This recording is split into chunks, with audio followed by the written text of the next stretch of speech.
খাগড়াগড় কাণ্ডের মূল অভিযুক্ত গ্রেফতার। মূল অভিযুক্ত কৌসারকে গ্রেফতার করলো এনআইএ। বেঙ্গালুরুর কাছে রামানগর থেকে গ্রেফতার করা হয় তাকে। এ সম্পর্কে আরো জানবো, আবির দত্ত প্রতিনিধি রয়েছেন আমাদের সঙ্গে।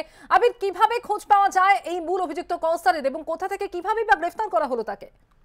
দেখো, তোমাকে জানাবো যে 6 তারিখে তাকে গ্রেফতার করা হয়েছে। প্রথমে আটক করে দীর্ঘক্ষণ জিজ্ঞাসাবাদ এবং এই কৌসর ওরফে বোমা মিজান ওরফে মুন্না এবং বোমা মিজান ছাড়াও ওনার এই যে কৌসর কিন্তু বর্ধমান বিস্ফোরণ কাণ্ডে অন্যতম প্রধান অভিযুক্ত থেকেও বলা ভালো যে প্রধান অভিযুক্ত হচ্ছে কৌসর। তাকে দীর্ঘদিন ধরে বাংলাদেশ পুলিশ যেমন খুঁজছিল, তাকে র্যাব খুঁজছিল এবং তার সঙ্গে বর্ধমান বিস্ফোরণ কাণ্ডের পর তাকে কিন্তু খোঁজা হচ্ছিল। একের পর এক বেশ কয়েকজন অভিযুক্তকে খোঁজা গেলেও তাদের সম্ভবত যোগাযোগ বিচ্ছিন্ন হয়েছে। আমাদের প্রতিনিধির সঙ্গে আবারও যোগাযোগের চেষ্টা করব এবং আপনাদের জানিয়ে রাখবো যে খাগড়াগড় কাণ্ডের মূল অভিযুক্তকে গ্রেফতার করা হলো। মূল অভিযুক্ত কৌসার, তাকে গ্রেফতার করলো এনআইএ। যেটা জানা যাচ্ছে, বেঙ্গালুরুর কাছে রামানগর থেকে তাকে গ্রেফতার করা হয় এবং কৌসারের শাগরেদ তুহিনকে জিজ্ঞাসাবাদ করে তবেই খোঁজ পাওয়া যায় কৌসারের।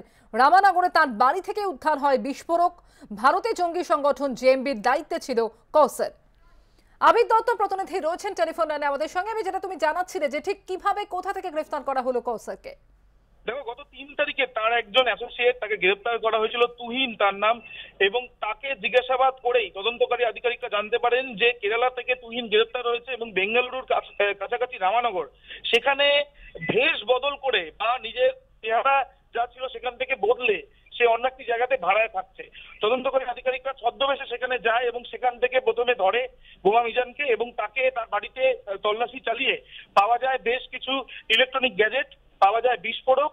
এবং তোমাকে জানিয়ে রাখি যে এর আগে বেশ কয়েকটি কোর্টে অর্থাৎ বাংলাদেশে আদালতে আক্রমণেরও কিন্তু অভিযোগ ছিল কৌসরের বিরুদ্ধে। বর্ধমান খাগড়াগড় বিস্ফোরণ কাণ্ডের প্রধান অভিযুক্ত এই কৌসর এবং তার সঙ্গে বুদ্ধগয়ায় যে বিস্ফোরণের ছক কষা হয়েছিল সেই ক্ষেত্রেও কৌসরই কিন্তু প্রধান অভিযুক্ত। তাকে খুঁজছিল ন্যাশনাল ইনভেস্টিগেশন এজেন্সি এবং তোমাকে জানাবো যে তদন্তকারী আধিকারিকরা যেটা জানাচ্ছেন যে ছদ্মবেশে তাকে গিয়ে ধরা হয়েছে রামানগরের কাছ থেকে।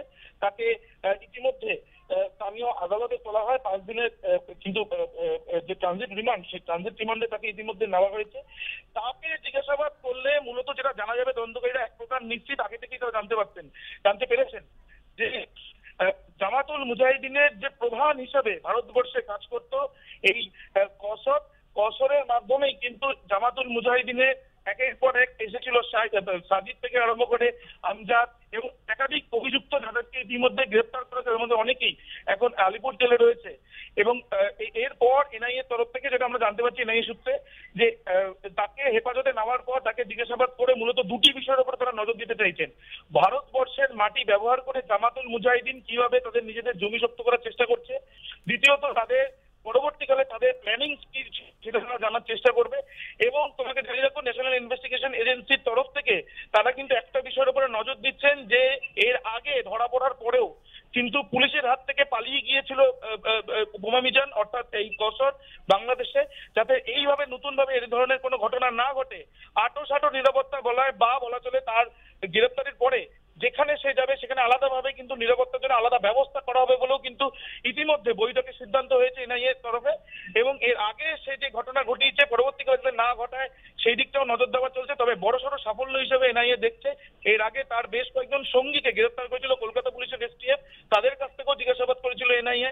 তাদের কাছ থেকে পাওয়া তথ্য এবং গত 3 তারিখে গ্রেফতার হওয়া তুহিনকে জিজ্ঞাসাবাদ করে কিন্তু বোমা মিজানের খোঁজ মিলেছে এবং তাকে গ্রেফতার করা হয়েছে। তাকে ইতিমধ্যে ট্রানজিট রিমান্ডে পেয়েছে এনআইএ।